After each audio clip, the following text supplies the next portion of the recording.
parts, subject matter,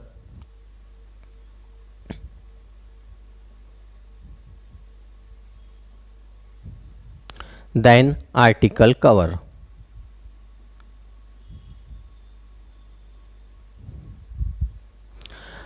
देखिए, अगर आप कोई एक स्पर्धा परीक्षा की तैयारी कर रहे हैं, हमारी आज की क्लास 5 है और इस क्लास 5 में हम जो important parts, article, subject matter देख रहे हैं, ये अगर आप अच्छी तरह से लर्न कर लेते हो, प्रैक्टिस करते हो और फिर इसके ऊपर क्वेश्चन सॉल्व करते हो, फिर देखिए आप अपना रिजल्ट। तो सबसे पहले हम देखते हैं पार्ट्स 1। पार्ट्स 1 में सब्जेक्ट मैटर क्या है? The union and it's territory.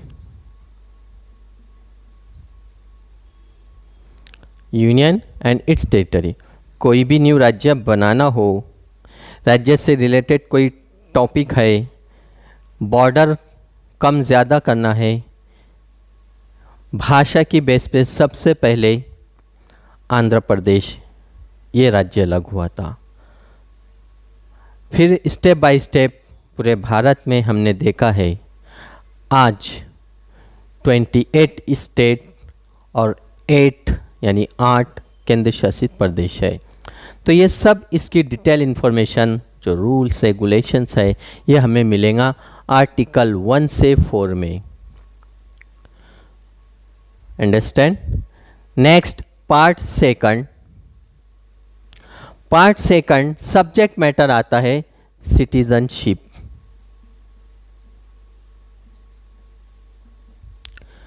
और citizenship, this is very important for article 5 to 11। अनुच्छेद 5 से 11 दिया हुआ है, नागरिकता। इसे हम हिंदी में कहते हैं राज्य और केंद्र शासित प्रदेश से रिलेटेड, और इसे कहेंगे हम नागरिकता, सिटीजनशिप। आर्टिकल 5 to 11, कोई विदेशी भारत में रहता है या कई हमारे पड़ोसी देश, कोई पाकिस्तान, कोई बांग्लादेश, कोई श्रीलंका, नेपाल, भूटान, यहाँ रह रहे हैं, वो जब आते हैं, कुछ वर्ष रहते हैं और उनकी इच्छा होती है कि हमें भारत बहुत अच्छा देश है, यहाँ की नागरिकता लेनी चाहिए। तो इसके लिए जो इन्फॉर्मेशन है, जो रूल्स एंड रेगुलेशन है, जो नॉलेज है, वो आर्टिकल 5 to 11 में है। और हम इसके ऊपर स्पेशल हर पार्ट्स के ऊपर एक एक वीडियोस बनाएंगे। Understand? Then part third. Part third, this is very important, fundamental rights.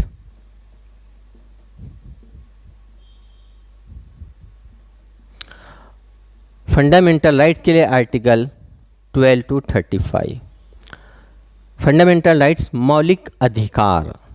Fundamental right means मौलिक अधिकार है। भारत के नागरिकों को 6 प्रकार के मौलिक अधिकार दिए गए हैं, और ये मौलिक अधिकार अगर स्किप होते हैं या फिर उन्हें राइट्स नहीं मिलता है, तो उन्हें कोर्ट एक रास्ता है, रीड करने का अधिकार है।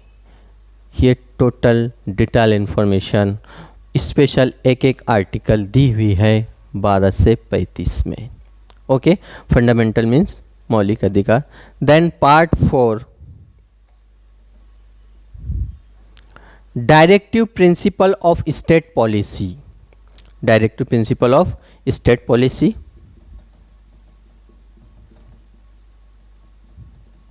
Directive principle of state policy, इसको हम हिंदी में कहते हैं राज्य के नीति निर्देशक तत्व।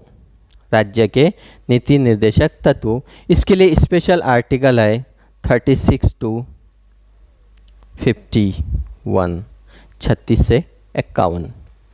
This is very important article, this is very important subject matter part 4। हम इसके ऊपर स्पेशल एक पूरी क्लास लेंगे detail. Then part 4A। Part 4A ये है fundamental duties, fundamental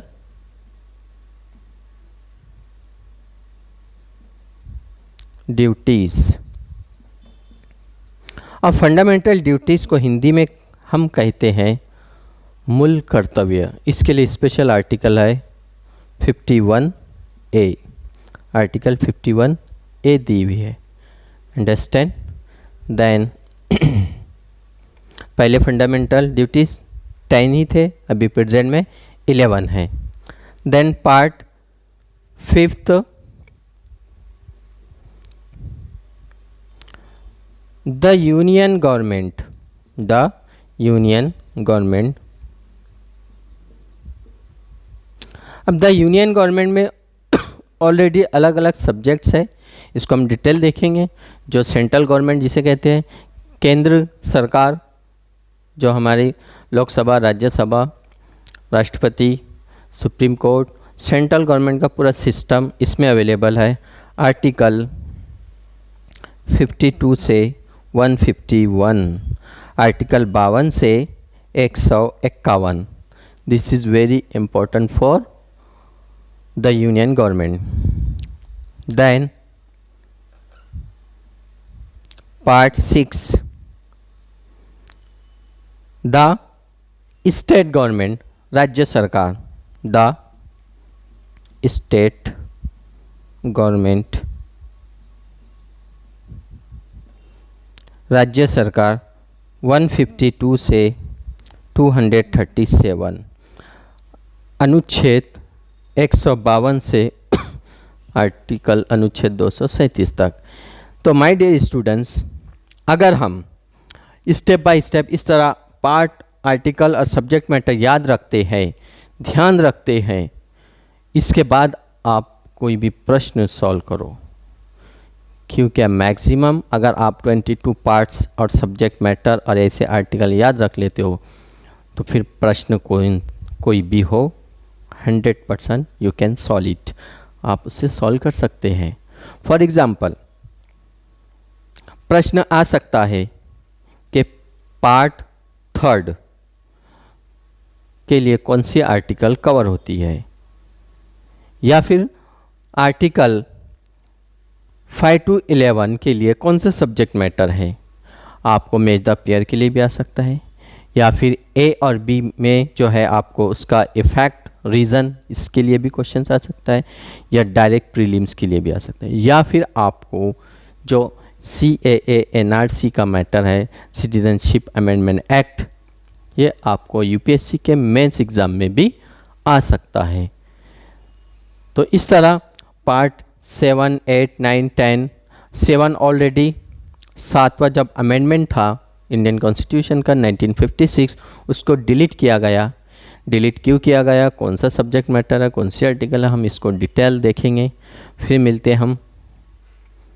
best of luck.